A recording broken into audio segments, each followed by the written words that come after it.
hit the live thing so we can start in short. Hey Pat, where are you? Are you still? Alright, we'll start without you. Alright, see you soon. He literally got stuck down the coast. Oh, literally, yeah. Sorry for running a little late today, guys. We're just waiting on our novice Pat, who's obviously a novice driver as well. He's got stuck. Literally stuck down the coast. Literally stuck. How do you get literally? He must have actually been stuck. He actually says that he doesn't use the word literally figuratively. That's right. So therefore he must literally have been stuck. Yeah, he must have.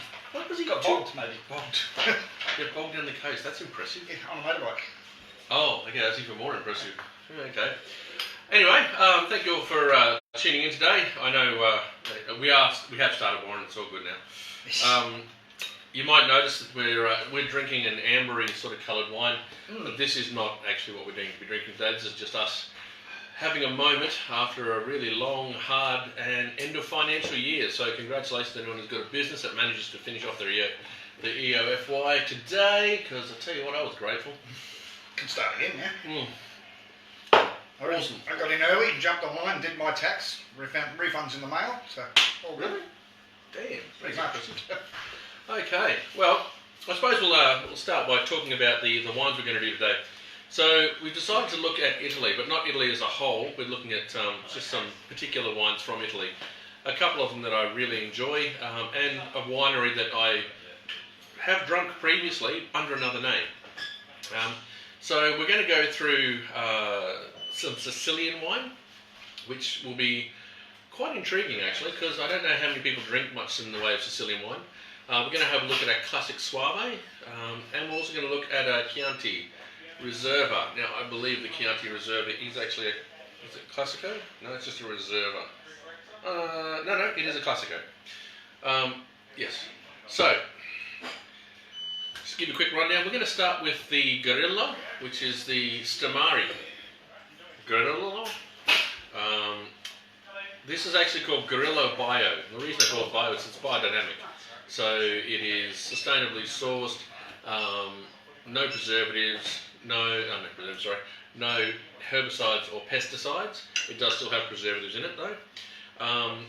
It also practices biodynamics. So biodynamics is a type of agriculture developed by a German guy called Steiner, who was keen on getting the biodiversity in the vineyards to be improved. So beforehand, a lot of people had the 4 fields method, where you'd plant 3 fields and 1 field goes fallow, and then rotate those over time to try and keep the soils up, so they won't get stripped of nutrients all in 1 year. And therefore, you know, when it comes to farming practices these days, particularly for large productions, they really have to nitrify soils, etc. So rather than him, so he was working with a German model, where I'm going to just give you the basics of it and not actually all about the weirdness that follows it, because there is a slight esoteric side of it too. So essentially, biodynamics is no herbicides or pesticides. You can use a thing called pheromone sprays, which Stamari actually does use and was one of the pioneers of. It's established in 1991. They put it into production in theirs in 1995.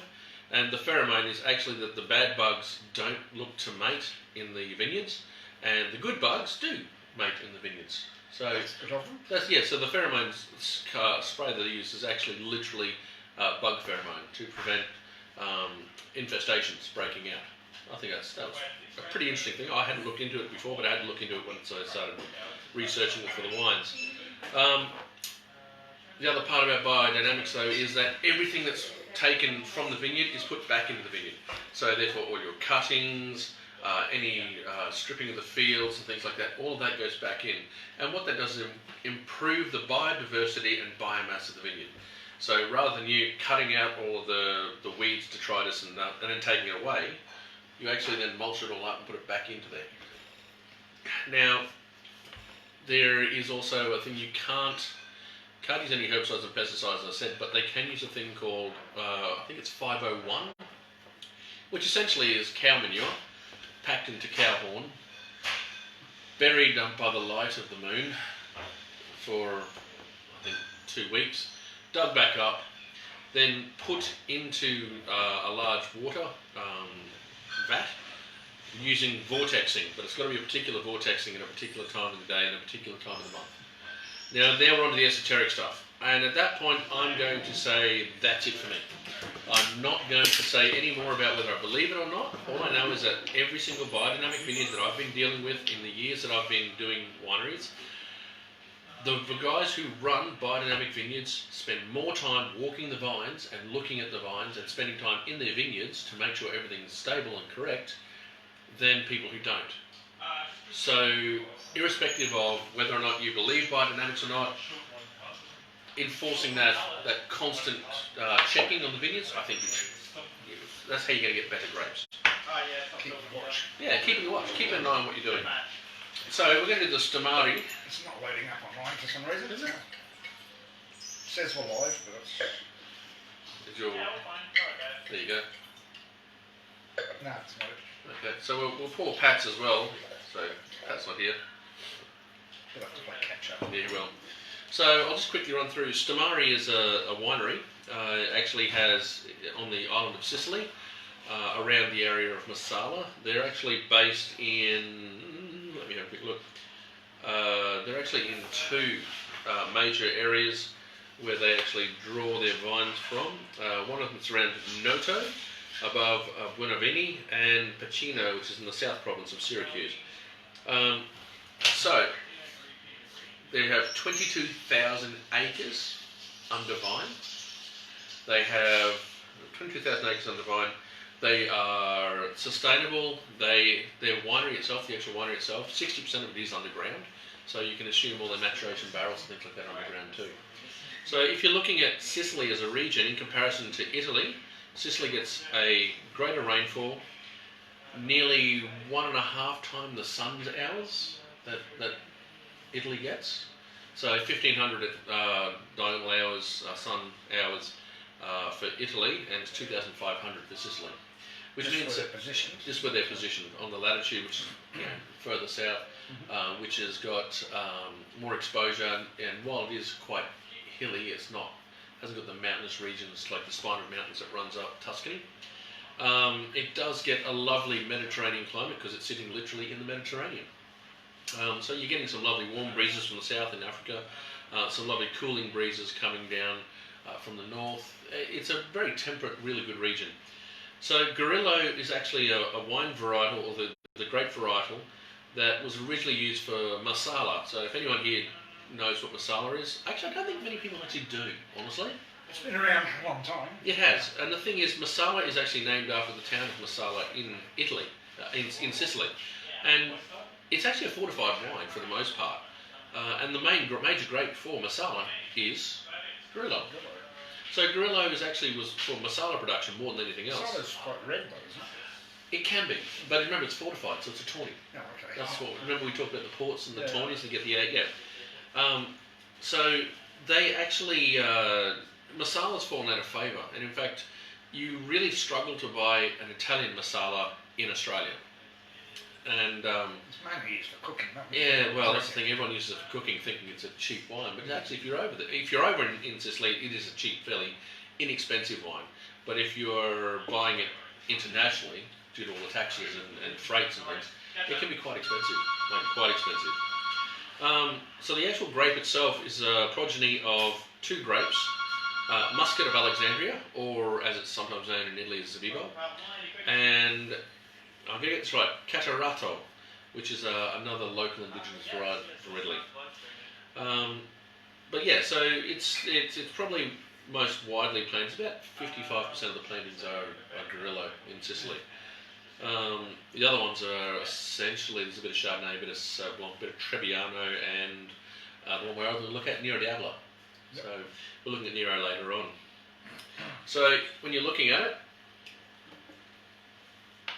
Jenny's watching. Hello, Jenny. How's your holiday going, Jen? Where's your pizza? Yeah, where's the pizza? I want the pizza. Pizza. I had to do Baruku without pizza. Really, we had chicken wings, but still. Wow, it was a fair trade. Yeah. So you might notice it's quite aromatic, and as we were talking about aromatics, the terpenes in aromatics with those sweet esters that give lots of floral notes to it. So I get lots of white flowers, a bit of lemon blossom. There's a bit of nuttiness sitting in there too. Nuttiness. Yeah. I was thinking like that. The fusel sort of character, very light. Oh, on the nose. Just hints, okay, yeah.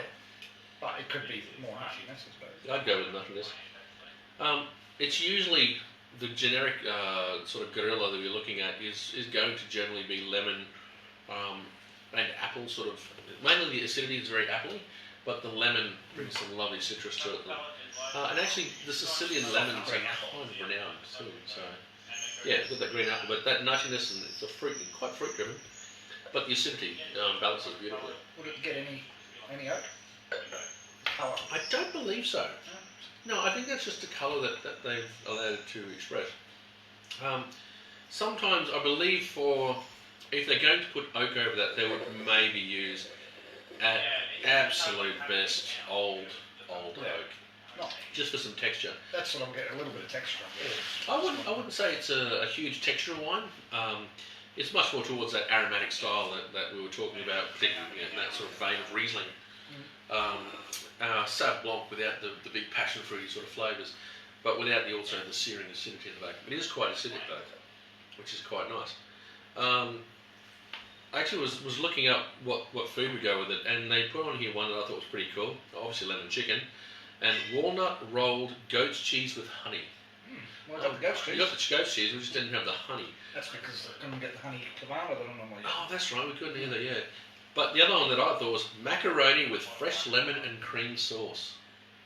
You know what I'm having for dinner now? Yeah, I know. Rise, you know what Andrew wants for dinner? Yeah. Actually, I've got my parents-in-law turning up tonight. Yes, so Mike, our friendly wine-drinking father-in-law, are coming down. So I'll be partaking of a few wines. Well, a lot of wines. A lot more wines. Yes. So yeah, if you're getting anything different, please let us know. You just put the type it in the comments. But for me, it's lemon, it's apple. It's got a little bit of nuttiness in it. It's quite white flowers, a bit of lemon blossoms. Yeah, no, I think it's a lovely, easy drinking style of wine. It's particularly good with food. What's the price point? It's about 25, isn't it? 25. I think we're running a special on it. I think it might be 25. It might be down to 25. Might be 30 down to 25. I can't remember. Yeah. It's not. But it's for an Italian wine. It's quite inexpensive, but delightfully. Fully imported wine. Yeah. Actually, the reason I say I've had these sort of wines before under another name is they have three names that they use for Mezzocorona, Fuego Orencio. Remember Fuego Orencio? Had the blue label with the little, really intricate patterns on it. No, Fuego Orencio. Anyway, that was they did a gorilla, which we sold here. So in Sicily itself, Stamari is the winery that everybody knows. It's the winery of the island. They're actually quite huge. They're quite large. Yeah, they're quite large, and they're very well loved around Italy, obviously, from Sicily. But their export labels are Fuego Orencio and Mezzocorona. This is Dan's view. Let this up, Dan. Yeah, Dan Gentle. He's the one that's actually the thing was Dan came in, caught us just at the right time. Reps kind of get lucky that way. If we're both in the shop together and we've had a tasting together or something, and the rep turns up and shows us some wines, if we really like them, we'll support them and get behind them. And this one is a really lovely wine. I tried that and went, that's excellent. So. Okay. Hey, here you go, mate. Am I allowed in here? You are. We're online. Absolutely. We're just online, so if there's anything I can help you with, I can just ask away. There's expensive ones in the cabinet. Go, bud. Oh, I don't think we'll go that expensive. Oh, I've got basket press there. That's not too bad. So, what are you getting out of it, Dan? What are you picking up from there? I still get a little bit of oiliness for some reason. Okay. Not on the palate, but on my nose. Actually, I do get not so much fusel, but definitely it's like a bigger body than I was expecting. So, if you're having a really light style of white, it'll be quite light on the palate. This is about medium minus sort of body to it. So it's actually got enough body to make it interesting and give a bit of weight to it, but without being overpowering. No, the acid's not too over the top. It's sort of mid palate. Yeah. It finishes reasonably quick actually. I find there's a little bit of alcohol at the very back that seems to hang around for a bit. Yeah, actually that might be fairly true too. For me, it's only 13% alcohol, but it does finish quite short. When I say short, it's not really. It's actually very typical of that style. Yeah. There's no real long finish to the back of it. It just seems like that drinking style. It is. It's easy drinking. Nice. Hot day, have another one. Yeah. Sessionable wine. If you're a beer drinker, we would say it's sessionable. But yeah, no, it's lovely. It's good. Off topic, but there's a brewery for sale in Ellie Beach. Oh, really? I think we told David and Benny that we'd lose them had he gone. Well, I don't know. Benny's he's looking to do something. It never got through to the finish stage. COVID stuffed it before it started. Oh, wow. It's all set up. It's all ready to go. How much they want? Because I know a couple of good brewers. 400,000. Is that all? Set up, ready to go. If you'd like to invest in a brewery, please contact us. Go and hang out at Ellie Beach at our brewery. Yeah. What's Helen going to say? Helen, you liking this one? Liking this one, Andrew. Yeah. As I said, it's not a big textural stuff, but geez, it's an easy drinking sort of wine. It's quite lovely. So we're going to go on to the Suave. We might have to pour another glass for Pat. He said he was he can't be on the bike because he said he was halfway up the hill and answered phone. So. He might have taken Laura down there.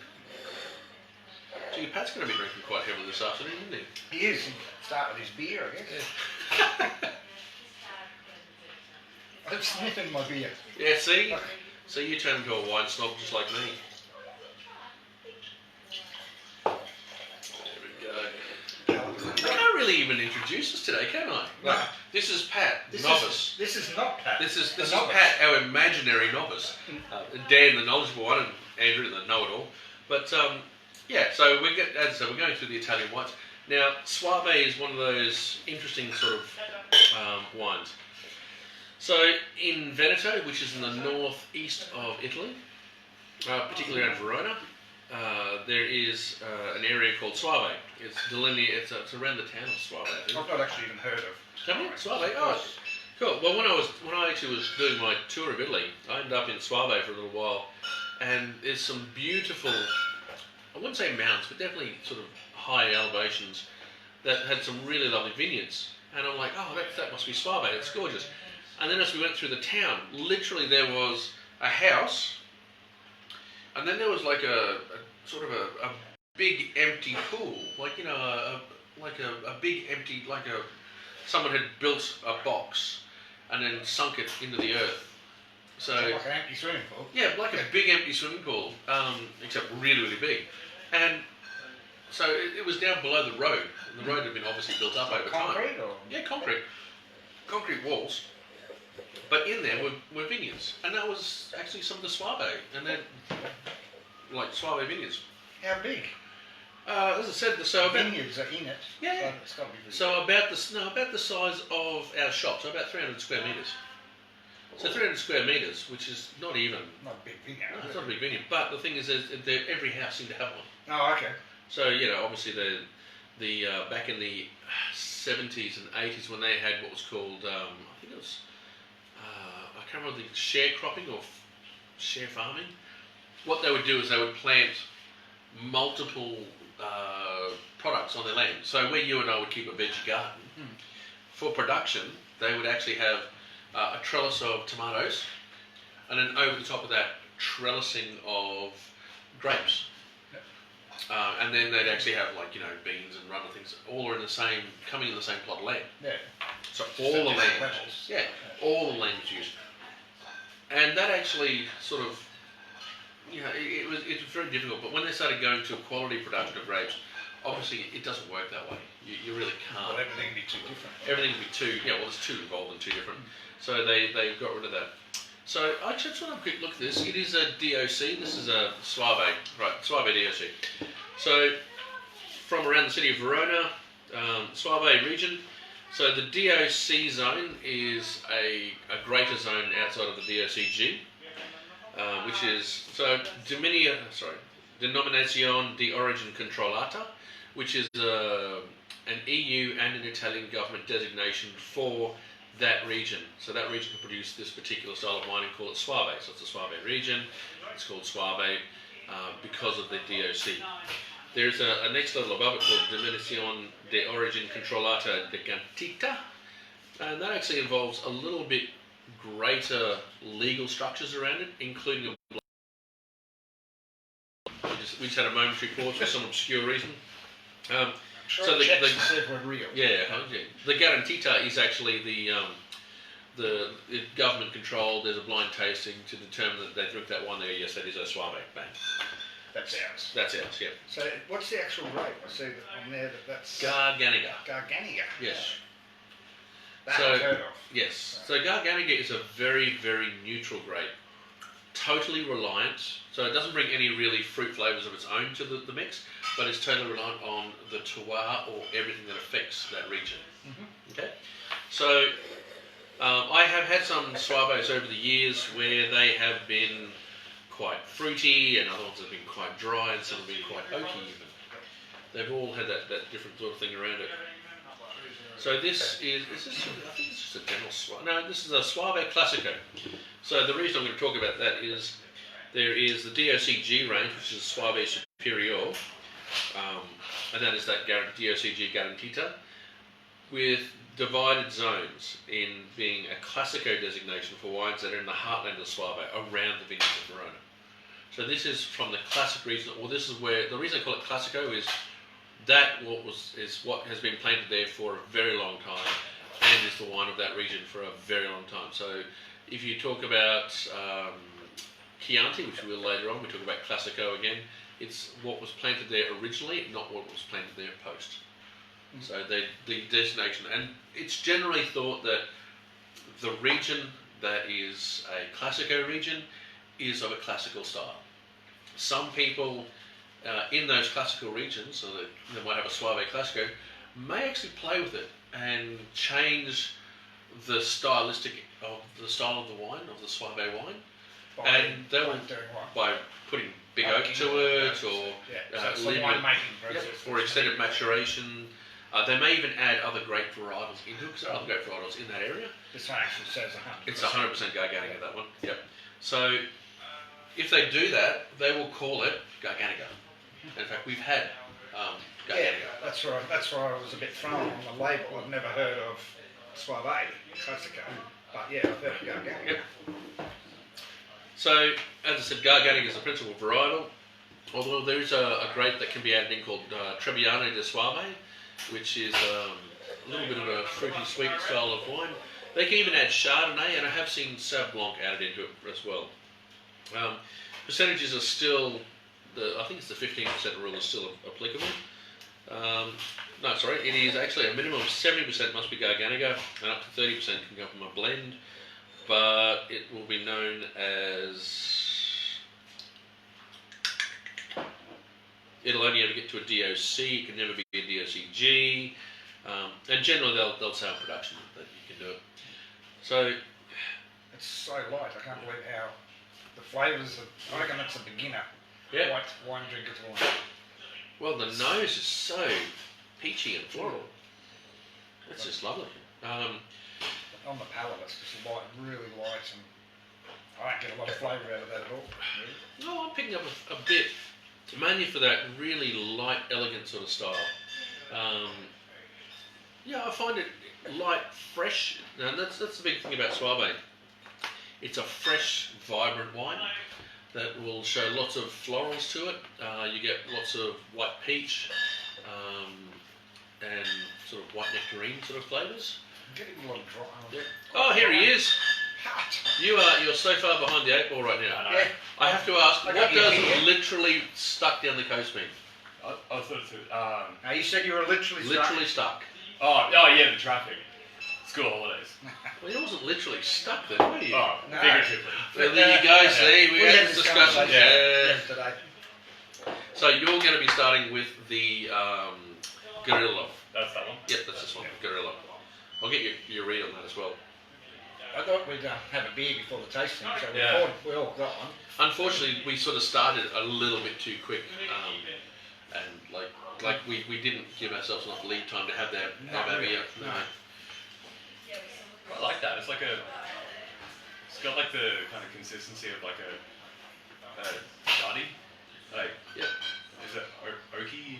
No, there's no oak to it. We were talking about the flavours being lemon and apple, but you get apple in Chardonnay quite a lot. Oh yeah. So the acidity is that hard malic acid that you get from a green apple. And we were talking also about particular lemon and white flowers.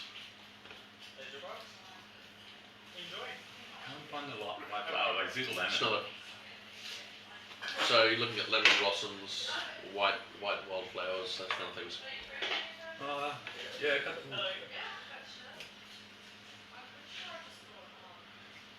It's a bit, yeah. The acid's quite nice because it's quite well balanced. Yeah, that's what we like about it. Thought it was a bit of a nailer. So this one here is on the Suave. So this is a Keep classic. catching up. Yeah. See, we drink hard for you. Yeah. A lot of sacrifices. Is this your girlfriend? I'm 26 Yeah, years old. I'm so proud of him right now. You got ID? No. She's That's my girlfriend. He still doesn't know who I am. he's every time. Excellent. What a good boy. I'm so impressed. Oh, You should be happy that people are asking for your ID still. Ridiculous. No one asks my ID. well, I have been asked for my ID, but You do look a little homeless with those jeans. yeah, kind of. I wouldn't know. Is that how the girls show a bit of leg these days? Just cut the knee out of the jeans. Yeah, I bad, bought them like this. bad moth. You bought them like that. Yeah, it's fashion. Look it up, darling. Okay. It's So, small. When I learned how to use the Google. so when you buy your Levi's at $120 a pair, They're top shop. then you actually have to spend another $20 to get them slashed up. Well, I got these pleb jeans that are no holes for Ha. $3 at the op shop. So Oh, it would have been really nice if I could go to an op shop and go, I will buy whatever I want. Did you get a That belt? would be yet? great, but hey, Did you they get a don't belt? find it. yeah, I've got 3 belts. really? now. Excellent. Yeah, I'm doing Dude, pretty well. there is no one that has a small marquee size. So Oh, small marquee. I'm an SM. Oh. Yeah. So I didn't get it. Yeah. It's like Squirts. size small. I was like, I'm sure they have size small. Oh dear. So this is I don't think I like this one as much. no. So I actually quite I actually find it so light that Yeah. maybe you should have it the other way around. Yeah, possibly actually yeah. I think after the other one, I just find it really pretty. Nice dry sort of style. it's easy drinking. It is. And that's one of the big things about it, it's easy drinking. The really cool part about it, so I'll just give you a quick little interesting story. So in Veneto, the region of Veneto, you can make wines in several different styles. So you can have, the two big ones are Valpolicella and Suave. Yeah. So Valpolicella is actually Coravina grape. And what you do with that is you can make it into like just still white or still red, sorry, depending on Suave white and the Valpolicella red. You can make those as still wines. They also do Prosecco in Veneto, that's the Prosecco region. They also do Amarone, Ripasso and Recchiolo. So those are what's called Apposito styles. So what they do is they literally get a portion of grapes, dry them, so therefore all the water it comes out of them and intensifies the sugars of it. Yeah.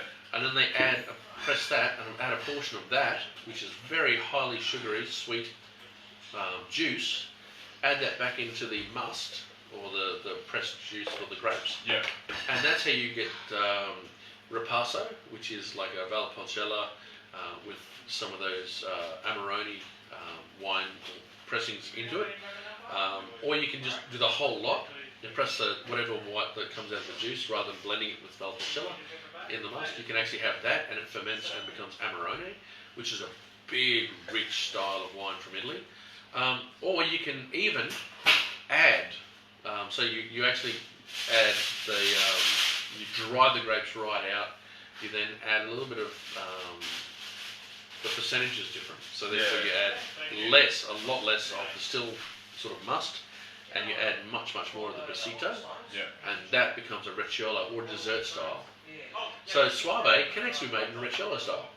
I haven't seen it myself. Just like sweeter and Ridiculously sweet. So take this. So there's there is no sweet. That's a dry wine, absolutely dry. Imagine that though, those sort of honeyed with honey, white floral notes, that sort of peach and nectarine, like it's not like muscat or much sweeter. Oh really? Much sweeter. That sounds a bit. It sounds like syrup. Yeah, well, it is quite heavy. Good for cooking, maybe. Would it be? It's a fantastic wine because the acidity in this is very high. So you're going to have a very high acidity in your wine. So it's as sweet as the stickies? Or It is. It's a sticky. again? It is literally a sticky. Yeah.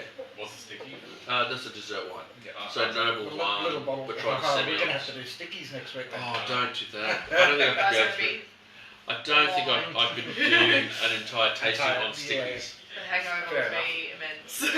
I think you It drank sounds all like of a it. sugar counts not for water. Generally, the sugar levels are ridiculously high when they get to things like Sauternes, Noble One, and all that. And they're really high in sugar. They're 80 to 120 grams. Yeah. of sugar. We can do that with Bouncing like the around. botrytis one. Botrytis ones, yeah, same thing. Yeah. So the whole point of any sweetening of wine is generally to increase the amount of sugar in the wine. Yeah. And the way you do that is you pick the grapes really late. Yeah.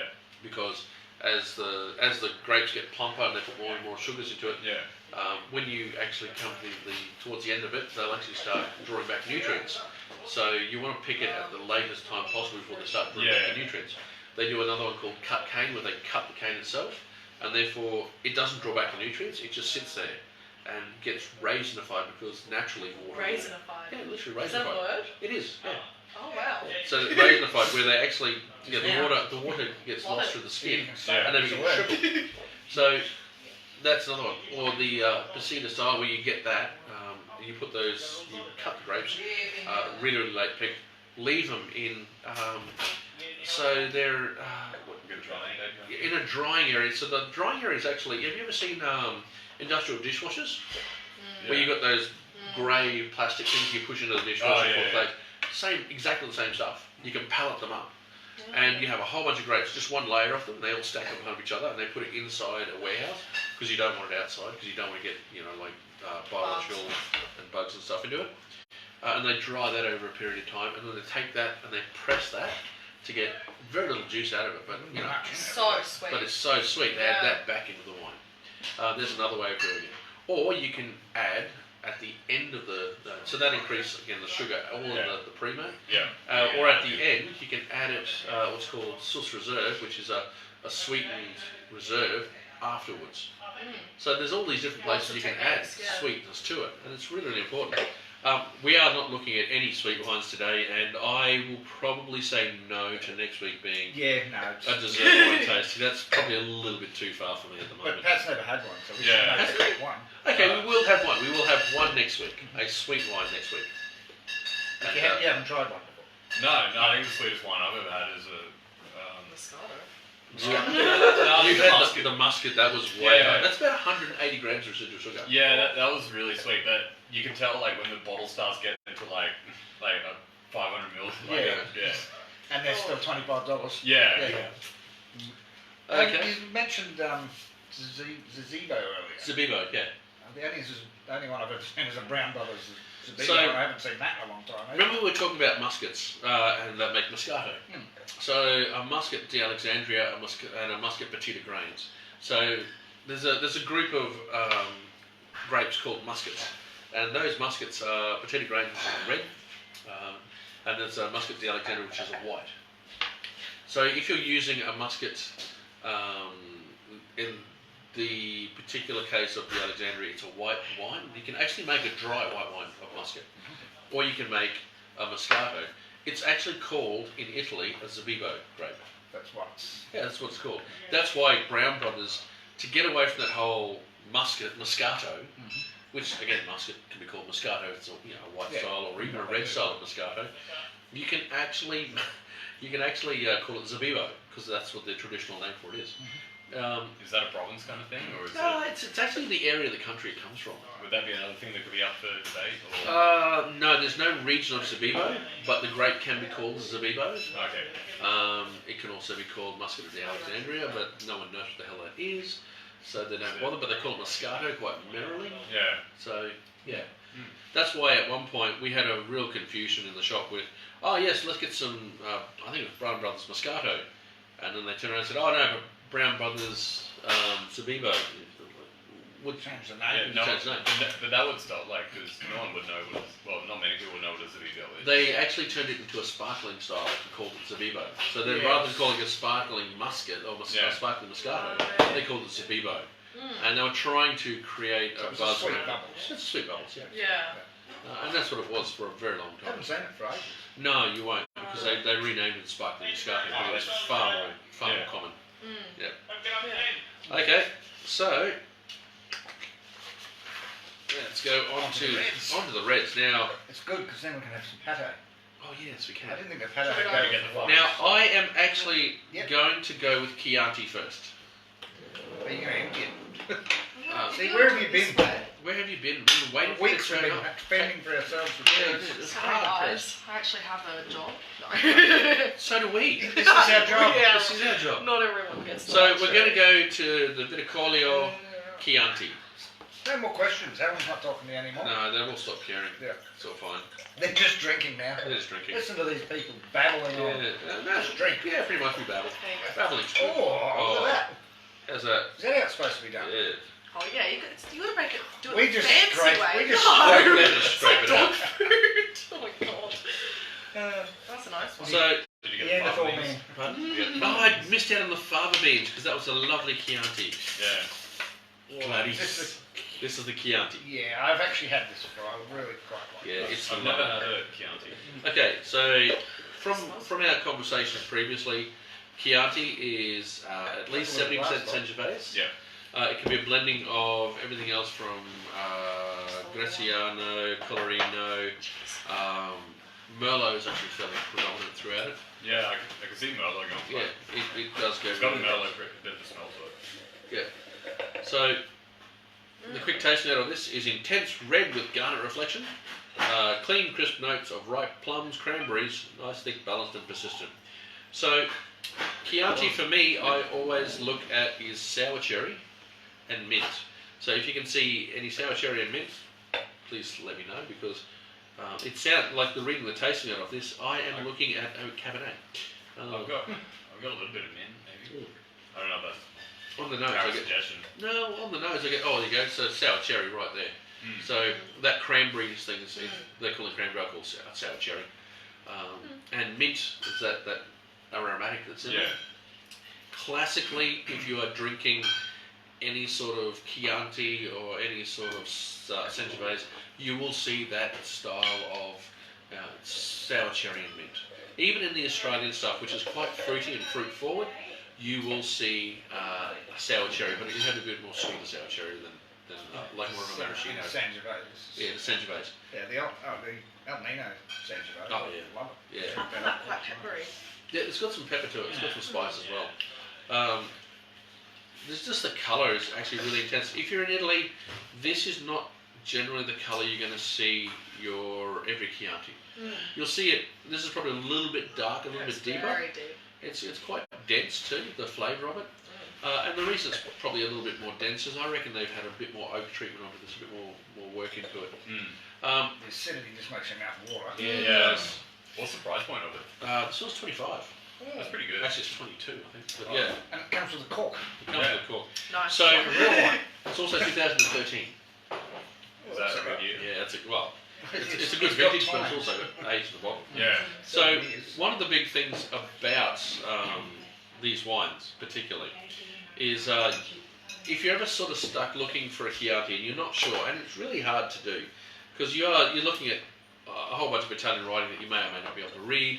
You look and see, Chianti.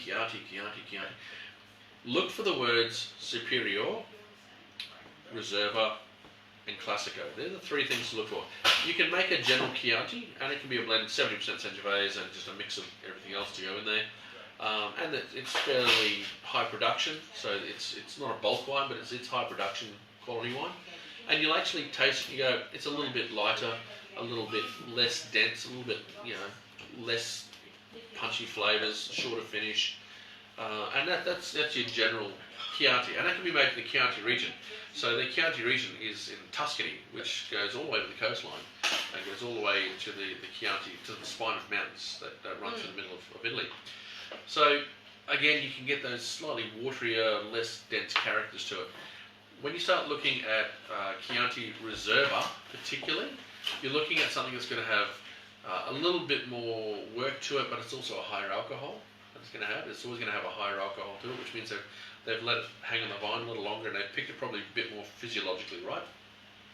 And then there's a thing inside that called Chianti Classico, which, as we were talking about with Soave, is the classic regions for Chianti, where it made originally. It's the area it was originally produced and how they've made their name. So there are a couple of really, really good producers that I love. I haven't got them in store. I've got one of them in store, but the other one not. Is Elsa Di Elena is brilliant, but his Chianti is quite expensive, like really, really expensive. But lots of blue fruit, really luscious and beautiful. Still has a sour cherry and mint component in there, but it was so forward and complex and really lovely length to it. And then there was Antinori, which is probably one of the largest wineries I've ever been to. When I say largest, I'm talking globally. They produce 31 million bottles a year. That's not just out of the Tuscan region. They own vineyards all the way down to Apulia. They own some in Crete, Malta. They own some winery holdings in Hungary. But they produce 31 million bottles. They're also the guys that really put Super Tuscans on the radar for Italy, because it was actually Marche Di Antinori who actually created Sassicaia and Tiganello, which I know that those words don't mean anything to you, but Sassicaia is was the original Super Tuscan, which is a Cabernet Merlot, international varietal blends that would just explode on the scene. Robert Parker got hold of some, and they're an IGT. So Robert Parker got some and went, "This is the best wine I've had out of Italy, bar none," and that became a massive selling point for them. And the price for them skyrocketed from, they were up to 150, 200 euros a bottle. Wow. So in Australia, if you want to get an allocation of Sassicaia, you're looking at about 250, 300 Bloody hell. Per bottle. per bottle. Yeah. The thing is, though, that they're iconic wines. Really, really important in the world of wine too, because they are the ones who drove the Super Tuscans home. And especially when you look at, we've just talked about DOCs and DOCGs. So DOC, as I said, so when you look at the pyramid of wine, Department of Corrections. close, Denominación Origin Controlata. So you've got table wines, or Vinda Tabla, down the bottom. You've got then your IGTs, and then you've got your DOCs or AOC wines. Okay, and then they're broken into DOC and DOCG, which is at the top. So the most premium quality wine you can get is DOCG. It's expressive of the region. Garantita. Guaranteed. So it's been guaranteed by the government or by the wine body that controls that. So when you look at that, and that pyramid is all throughout Europe, right?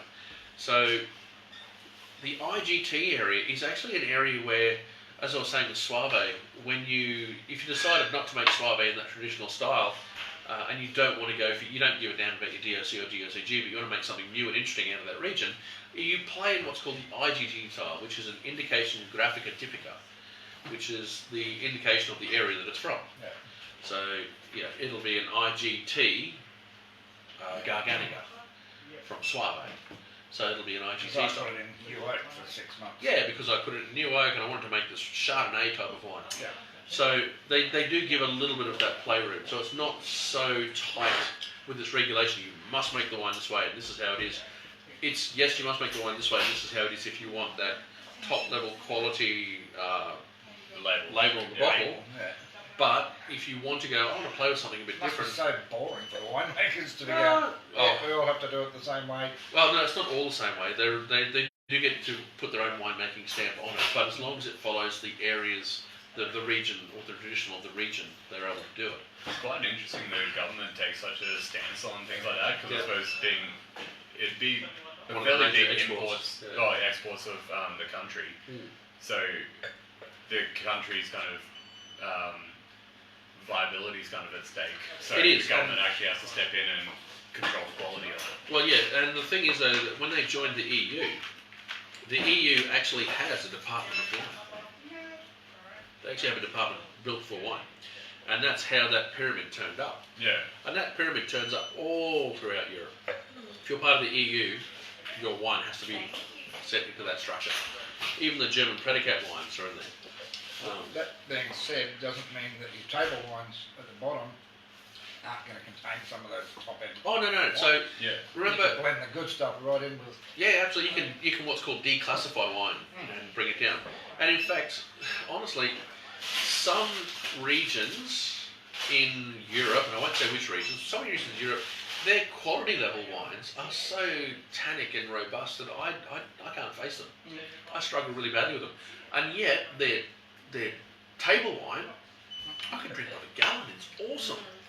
So, My oh, favourite so, flavor. so that's the problem that I sort of have, is that you can actually find great table wines, and table wines are just going to generally be a blend of whatever they happen to have around at the time. Now, if they have a vineyard that has 20% Sangiovese, 40% Cabernets, 20% Merlot, and say 10% another varietal, if they put all that together, it's never going to make any of the denomination origin controllata or the DOCG. It tastes fantastic. But it tastes fantastic.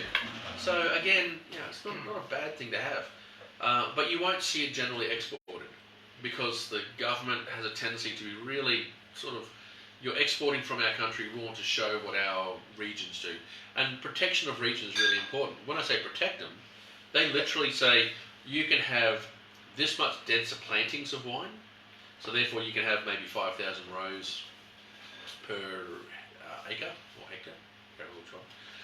You can only draw up to 30 hectolitres per hectare off it. Actually, I think it's 50 hectolitres per hectare as a general sort of EU stuff. Can you draw? Yeah, So what happens with the 50. rest of the grapes? Yeah, this is actually the fun They part. squish it all and go, oh, we've got too much wine. Yeah, they just don't. They leave them. You leave them on the. So when they're How actually, do they know how much they're going to get though? there's a card.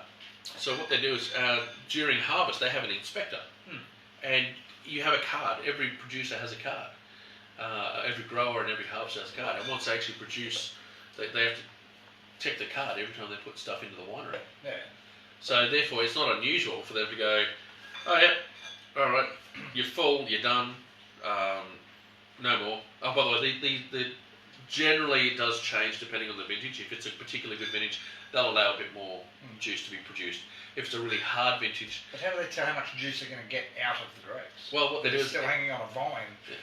yeah, per tonnage, but they know what it Oh, is. so they go by ton of Yeah. grape. I think so. What I've seen is every time I've seen them check the card in, they literally put the card in, they put the weight of the grapes and stuff through, and then they just go, yep, you're full, and the guy just stops harvesting and goes, yeah, done for the day, or done for the harvest, and walk off, and then leave bunches and bunches just hanging on the vines. And I said, what happens to all those? He goes, oh, they'll just fall. Fall They're off. not selling Wouldn't them. you at least sell them as prunes or something? Like, Yeah, maybe, Yeah. but like these are wine grapes, they're not That's small all table right. grapes. yeah. But you could sell them to people and then they could make wine out of them. No, well you can, but you can make table wine. Yeah. You can't make the Yeah. stuff. Surely you'd still just do that then. Not really, because once you've actually drawn from the vineyards, and the reason they're doing this is to try and keep the quality of the grapes up. Right. So if you start overcropping your wines, if you start, Yeah. let's just say you've got a dense planting, they're all 1 metre apart or 80 centimetres apart. They've overcropped, so there's lots and lots of bunches hanging off. And when there's lots and lots of bunches, generally they're making a very the plant itself is not putting a huge amount of effort into putting the bunches out and therefore putting sugars into it. One really good bunch. Yeah, but there's 50 other ones. Yeah. So that's why they do it. Right. I'm dragging. Sorry, my bad. Stop talking. Drink. Actually, don't now because we. Holy crap. Just had another one. Yeah. So again, that's what happens. So you can take those. Like there are a few. It's even better now. There's some of the wineries themselves. The guys will go out there. And by the way, they still cost money. All those grapes cost money. So they'll sell it. If they do that, if they went to harvest afterwards, they would still have to submit their card because the harvesting would have to be done, and therefore the government would go, well, you've got too much off there now. Yeah, what did you do with the what rest did you do of with those the rest grapes? of it? Done. So it couldn't go into the winery. Maybe you might be able to get someone else to come and harvest it for you. I'm unsure of the full specific of that law. Have you got your phone so you can But see? that's the whole point. That is why they do it. And it is really important for protecting that industry because if you've got, in Australia, think about our bulk wine production, our cheap end bulk wine production, and casks, cheap bottled wine, cheap bottled wine. Clean skins and Yeah. Imagine that you are now a Barossa winemaker, and you've produced this beautiful, luscious Shiraz that you've gone out to the marketplace to say this is a $20 wine or $25 wine. Have a look at this. And then you are being compared to a $4 bottle of wine that keeps coming off out of a Riverlands region.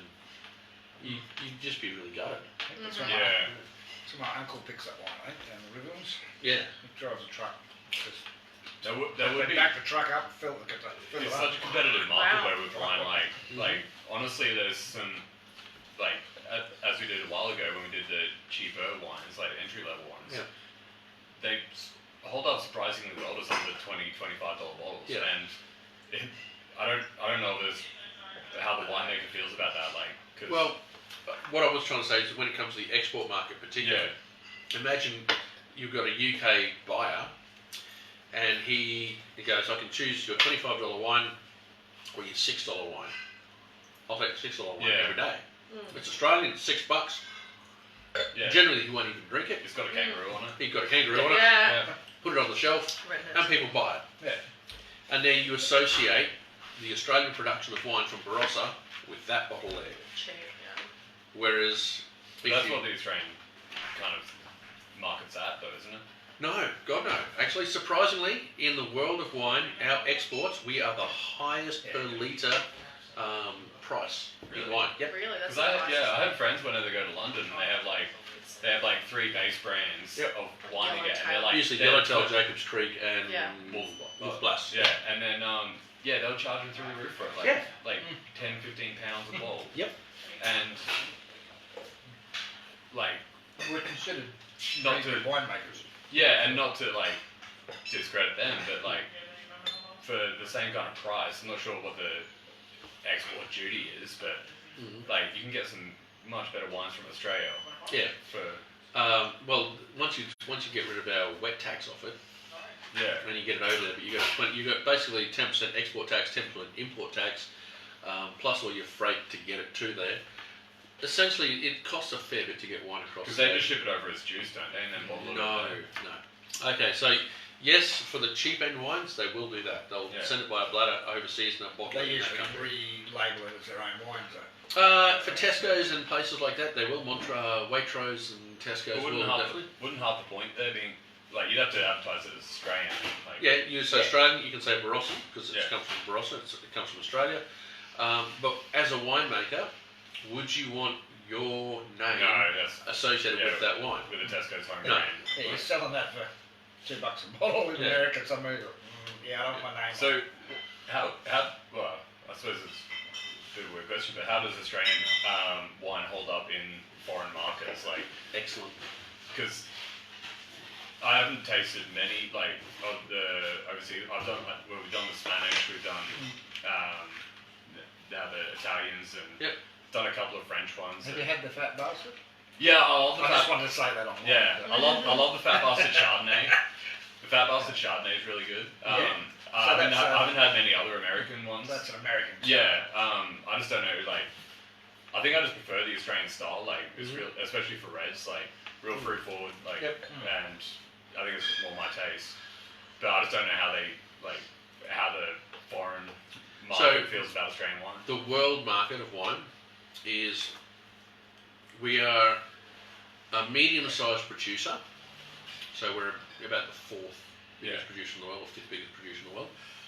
Medium-sized producer, producing good quality wine consistently. Yeah. And that's probably the big ticks you want. Good quality wine consistency. What did we just win? Sorry, what did we just win on the best Cabernet, was it? Oh yeah, world's best Cabernet for Taylor's Visionary. Yeah. Oh, really? World's best 2014. Cabernet. Yeah. World's best Cabernet. That was judged in France. That's really good. Yeah. That was this year's?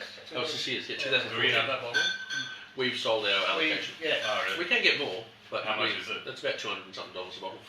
Actually, that's not too bad for like a world-class wine. Well, considering you're buying a Pomerol for 800 or It was actually a Medoc ordered for before about I even got it. 170. Blake rang me up, one of our customers rang up and said, "Can you get this?" Can you get a case of it? He'd already got 3 bottles allocated because he's part of the Taylor's Club. Oh, So he really? already got 3 bottles, and he was trying to get us to get another 3 for him, which we did. We got them, and he bought them straight away.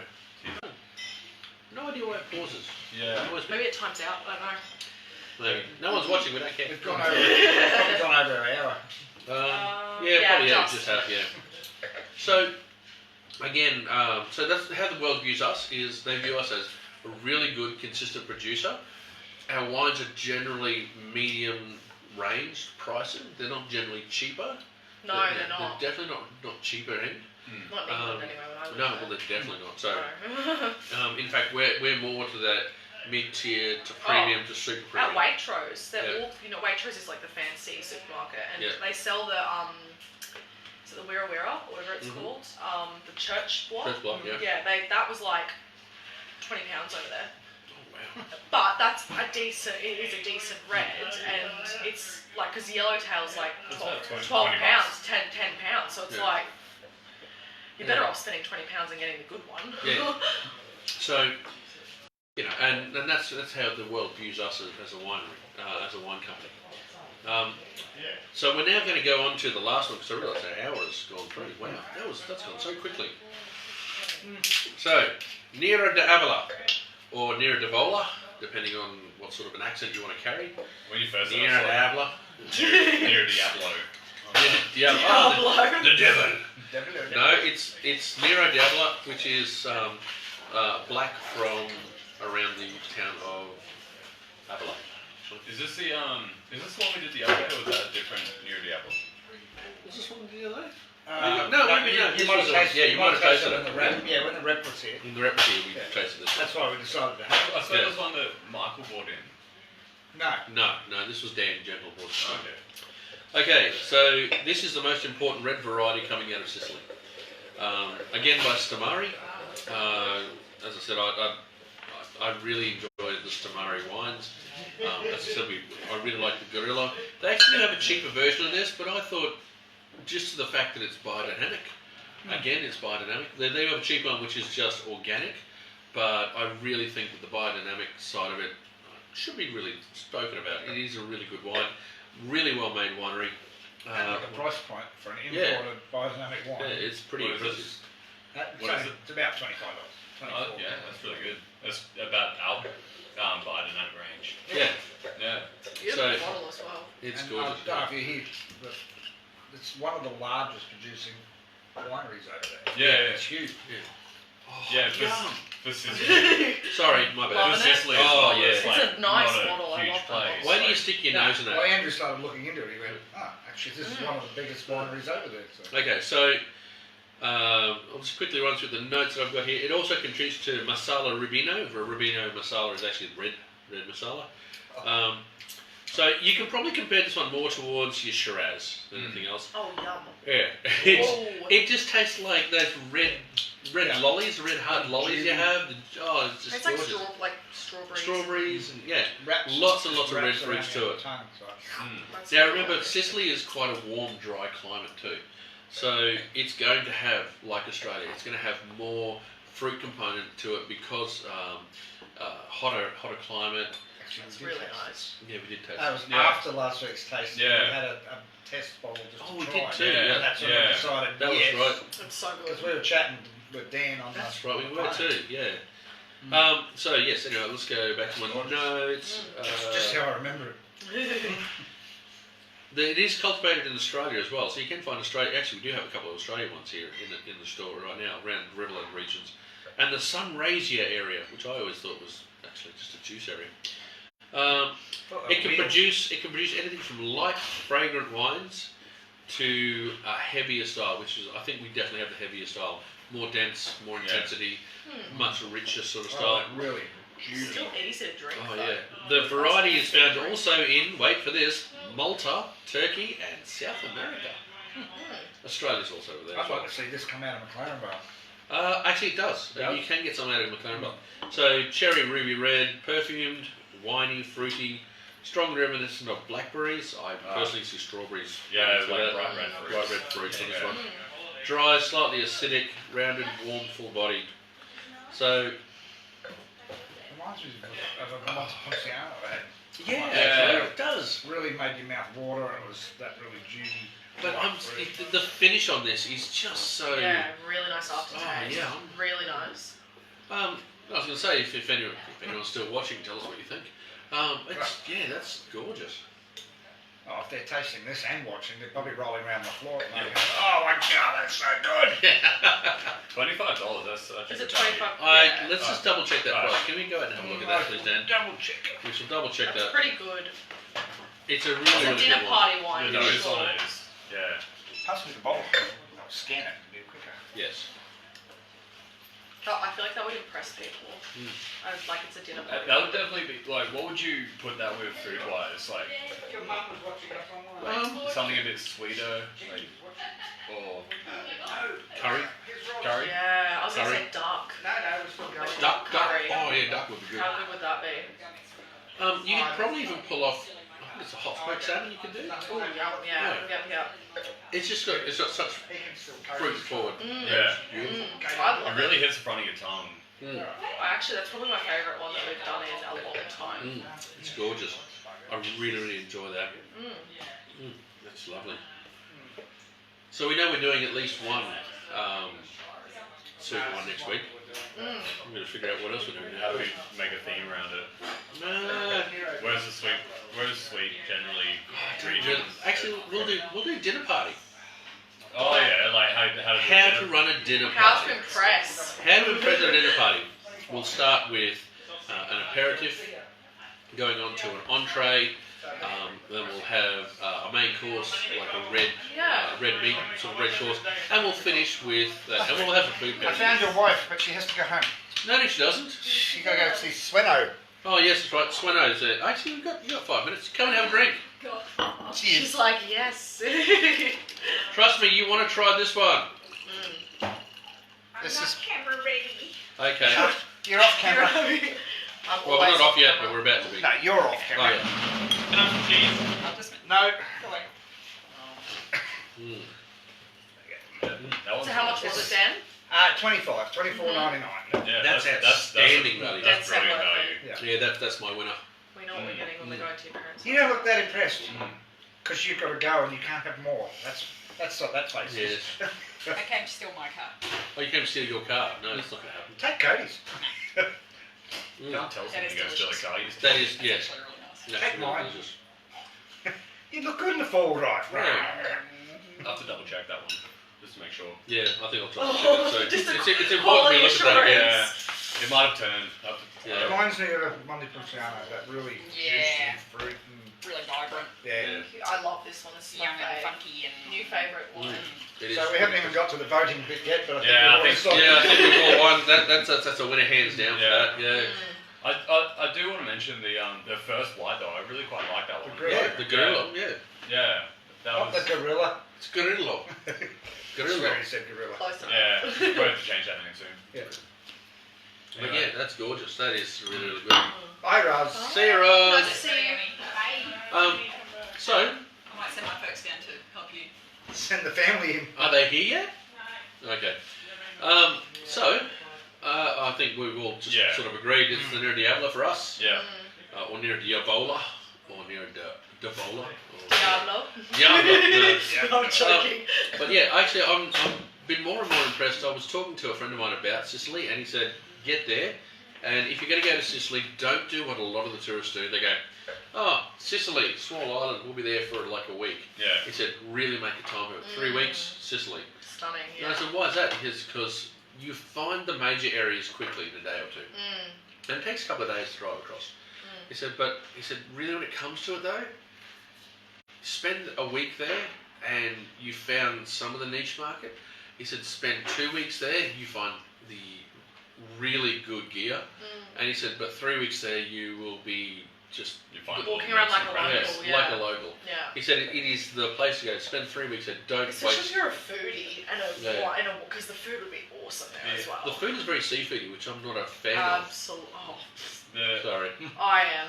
I can do seafood. I'd be there forever. The thing was, well, at least with Sicily now that the government's stepping in and doing lots of benefits for tourists. I don't know how well it's working, but apparently they'll pay for half your flights there. They're subsidising And it. they every third night you spend at a hotel, they'll pay for the third night. Oh, really? Yeah, they're really trying to Because get they want tourism their back in. tourism. Is that right instead, now? Or? That's right now, but I imagine it'll carry over when they start opening the international borders again, like to capture the ocean. Well, that's my Sicilian trip Christmas planned. party, guys.